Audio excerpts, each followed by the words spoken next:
Hi అండి, welcome back to Dhanalakshmi nature. నేను మీ ధనలక్ష్మి. మీరందరూ ఎలా ఉన్నారు ఫ్రెండ్స్? నేనైతే చాలా బాగున్నాను. మీరు కూడా బాగుండాలని మనస్ఫూర్తిగా కోరుకుంటున్నాను. ఇవాళ మన వ్లాగ్ వచ్చేసి నేను మా సేలో ఉడుపు ఓడ్చడానికి ఎంత కష్టపడతారు అన్నది ఇవాళ మన వ్లాగ్లో మీతో షేర్ చేయాలనుకుంటున్నాను. ఇది ఎందుకు షేర్ చేయాలి అనుకుంటున్నానంటే ఇప్పుడు ఉన్న పిల్లలకి ఇదైతే చాలా ఉపయోగపడుతుందని అనుకుంటున్నాను. వ్యవసాయం చాలా సింపుల్ అని చాలామంది అనుకుంటారు, కానీ దాని వెనక ఎంత కష్టం ఉందో నేను మీకు ఈ వీడియో రూపంలో చెప్పాలనుకుంటున్నాను అన్నమాట. సో అదేంటి అంటే కనుక మనం ఫస్ట్ ఆఫ్ ఆల్ ఏంటంటే వ్యవసాయం చేసేవాళ్ళు కష్టపడతారండి, చాలా కష్టపడతారు. అంటే నేను మా ఫ్యామిలీ గురించి చెప్పట్లేదు, వ్యవసాయం చేసే ప్రతి ఒక్కళ్ళ గురించి చెప్తున్నానండి. సో ఏంటంటే కనుక ఇలా ముందుగా అయితే తాటర్తో దున్నించాలి సేన్ని, అది మీకు చూపించాను. ఆ తర్వాత వచ్చేసి మళ్ళీ మనుషులతో గట్లు వేస్తారన్నమాట, అదైతే చూపించలేదు. ఎంత హార్డ్ వర్క్ ఉంటుందంటే నేను అది చెప్పాలనుకుంటున్నాను అన్నమాట. ఇందుకు ఇంత హార్డ్ వర్క్ చేస్తున్నారు అంటే కనుక మేము పిల్లల్ని బాగా చదివించుకోవాలి, మనం పడ్డ కష్టం పిల్లలకి పడకూడదు, వాళ్ళు బాగోవాలి అనేసి తల్లిదండ్రులు అనుకుంటారు కాబట్టి, సో అలా అనుకోబట్టి ఇంత కష్టమైనా సరే ఈజీగా చేస్తూ ఉంటారు. ఇది ఎందుకు మీకు ఇంత పర్టికులర్గా చెప్తున్నాను అంటే మెయిన్ ముఖ్యంగా నేను మా వాడు గురించి అయితే చెప్పాలి. వాళ్ళ డాడీ ఎడ్లు బండి తోలుతారు కదండి, సో వాడు కూడా బండికి వెళ్తానంటాడు. ఎందుకంటే వాళ్ళ డాడీ వద్దని చెప్తాడు అనమాట. నేనేమంటానంటే తీసుకువెళ్ళు, అలా అలవాటు అవుతూ ఉంటుంది అని నేను అంటాను.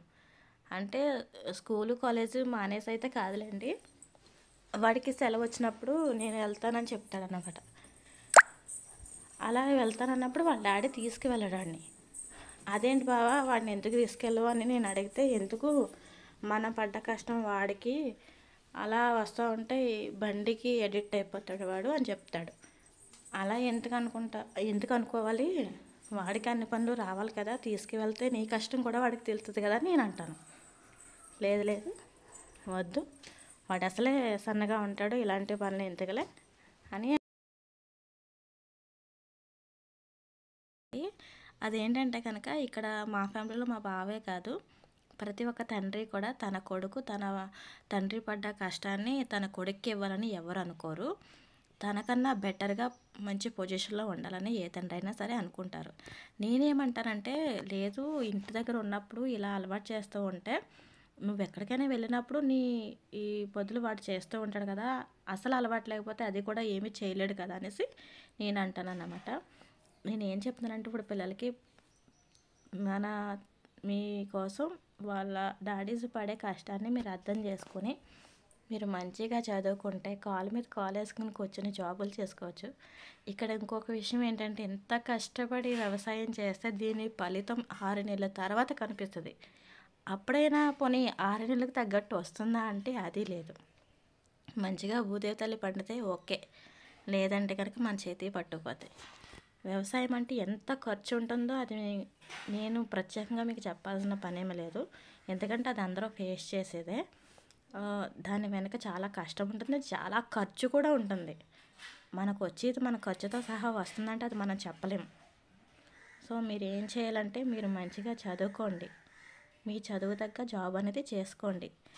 మా నాన్న వ్యవసాయం చేస్తున్నాడు కదా నేను వ్యవసాయం చేస్తున్నాను మాత్రం అసలు అనుకోకండి. వ్యవసాయం మీకు చేయాలని ఉందా, మీకు సెలవు వచ్చినప్పుడు రండి, హ్యాపీగా చేసుకోండి, మీ సేలో పని మీరు చేసుకోండి. సో నేను చెప్పాల్సింది అయితే అది, మీరు మంచిగా అర్థం చేసుకోండి. మా వాడికి వ్యవసాయం అంటే ఇష్టమని నేనేమి చెప్పట్లేదండి. సో ఏంటంటే మా వాడిని ఉదాహరణగా తీసుకుని మీకు చెప్పాల్సిన మెసేజ్ అనేది నేను చెప్తున్నాను అన్నమాట. సో వాడు సెలవు వచ్చినప్పుడు వాళ్ళ డాడీ కూడా వెళ్తానంటాడు. నిజంగా నన్ను ఫోన్ చేయమంటాడు, ఫోన్ చేయి డాడీ కూడా నేను వెళ్తానంటాడు. నేను ఫోన్ చేస్తే వాళ్ళ డాడీ ఏమంటాడంటే వద్దు, వాడిని ఇంటి దగ్గరే ఉండమని చెప్తాడనమాట. కానీ సెలవు వచ్చిందంటే కనుక గేదెలకి గడ్డి గట్ట వాడు కోస్తాడు. మ్యాక్సిమం కొన్ని పనులు వాడుకోవచ్చు, కొన్ని రావు. కానీ ఈ వయసులో పిల్లలు ఏంటంటే నేను ఆడుకోవాలి అని ఎక్కువ అనుకుంటూ ఉంటారు అనమాట. సెలవు వచ్చినప్పుడు నేను ఆడుకోవాలి అని మావాడు కూడా అనుకుంటాడు, కానీ ఆడుకోవాలి, ఆట ఉండాలి, అలాగే మనం చేసే ప్రతి పని కూడా మనకి హెల్ప్ అయ్యేలా ఉండాలన్నమాట. అంటే ఏం చెప్తున్నానంటే సెలవు వచ్చినప్పుడు మీరు కాస్త టైం అనేది ఇంట్లో కూడా కేటాయించండి. ఇంట్లో అంటే మీకు సేలో పని ఏమైనా ఉందా, సెలవు వచ్చినప్పుడు చక్కగా వెళ్ళి చేసుకోండి, కాసేపు ఆడుకోండి, అలా మీ టయాన్ని మీరు బ్యాలెన్స్ చేసుకోండి. సో మీ తల్లిదండ్రులకి మీరు చేయవలసినంత సాయం మీరు చేస్తారని అనుకుంటున్నాను. సో ఏదో సినిమాలు చూసాం, సాంగ్స్ వింటున్నాం అన్నట్టు కాకుండా రియల్ లైఫ్లో మీరు ఏం చేస్తే ముందుకు వెళ్తారన్నది మీరు ఆలోచించుకోవాలి ఖచ్చితంగా. రేపన్న రోజు ఎలా ఉంటుందో మనకు తెలియదు. మనం చేసే పని మనకి బాగుంటే రేపన్న రోజు కూడా మనకి బాగుంటుందని మాత్రం గుర్తుంచుకోండి. సో మా సేలు ఆకి వేసిన 3 రోజుల తర్వాత అయితే ఊడు పొడుస్తున్నారు. ఎందుకు అలా జరుగుతుందంటే వ్యవసాయం చేసేవారు ఎవ్వరు కూడా కడుపు నిండా భోజనం చేయలేరండి. వ్యవసాయం అంటే చాలా టెన్షన్స్ ఉంటాయన్నమాట. ఆ టెన్షన్స్ ఎందుకు అని అంటే కనుక ఊడు పోడ్చాలంటే కూలీలు కావాలి.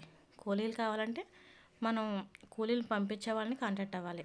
అలా అయిన తర్వాత వాళ్ళు టయానికి మనుషులను పంపిస్తారా అన్నది చెప్పలేం. వాళ్ళకి వేరే పని ఉంటే వేరే పనికి పంపించేస్తారు. మరి మనకు పని ఆగిపోతుంది వాళ్ళు రాకపోతే. అలా టెన్షన్లు అనేది చాలా ఉంటాయండి రైతుకి. ప్రతి రైతుకి ఉంటుందన్నమాట. 3 రోజులు ఎందుకు మాకు టైం పట్టిందంటే కనుక అలానే పట్టింది. ఆ పంపించే వాళ్ళు అంటే వాళ్ళకి ఇంకా పనులు ఉంటాయి కదండి, మన పనే కాదు కదా. సో వాళ్ళు బ్యాలెన్స్ చేసుకుంటూ రావాలి కాబట్టి అలా. నేను ఎవరిని తప్పు పట్టట్లేదు. కాకుంటే వ్యవసాయం చేసేవాడికి చాలా టెన్షన్స్, చాలా ఆలోచనలు అనేది మైండ్లో అలా ఉండిపోతాయి అన్నమాట. సో ఇది మీరు జాబ్ చేసుకునే వాళ్ళకి ఉంటాయి కష్టాలు, వాళ్ళకి లేవని నేను చెప్పను. కాకుంటే వాళ్ళకన్నా వ్యవసాయం చేసుకునే రైతుకి చాలా ఎక్కువ కష్టము, ప్రెజరు ఉంటుంది. కడుపు నిండా భోజనం కూడా చేయలేరు వాళ్ళు రేపటి రోజు గురించి ఆలోచించుకుని. సో ఇదండి ఇవాళ మన వీడియో. ఈ వీడియో మీకు నచ్చిందని అనుకుంటున్నాను. రేపటి వీడియోలో మళ్ళీ